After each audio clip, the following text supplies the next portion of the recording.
السلام علیکم ناظرین، آج میں آپ کے ساتھ ایک موٹیویشنل قصہ بیان کرنے جا رہی ہوں جو کہ اس طرح سے ہے۔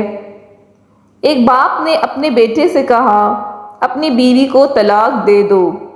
بیٹا حیران ہوا کیونکہ میاں بیوی بچوں سمیت ہنسی خوشی کی زندگی گزار رہے تھے۔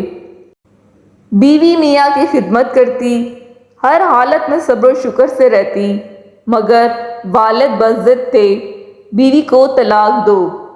اور دلیل یہ دیتے، ابراہیم علیہ السلام نے اپنے بیٹے کو طلاق دینے کا کہا تو ان کے بیٹے نے طلاق دے دی۔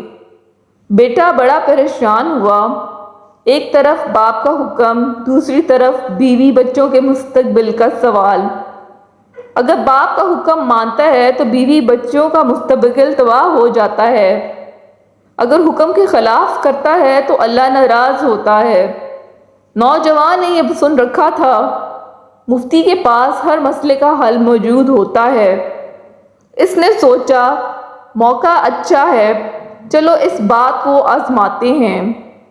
وہ خوف اور امید کے جذبات لے کر مفتی صاحب کے پاس پہنچا۔ مفتی صاحب نے نوجوان کو گھبرایا ہوا دیکھ کر پوچھا، کیا بات ہے؟ آپ کچھ پریشان نظر آ رہے ہیں۔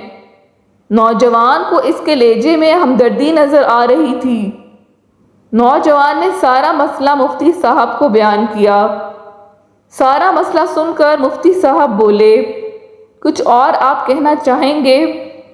نوجوان بولا، ہاں، ایک اہم بات یاد آئی، میری بیوی میرے باپ کے لیے حقہ نہیں تیار کرتی، اب آپ بتائیے میرے لیے کیا حکم ہے؟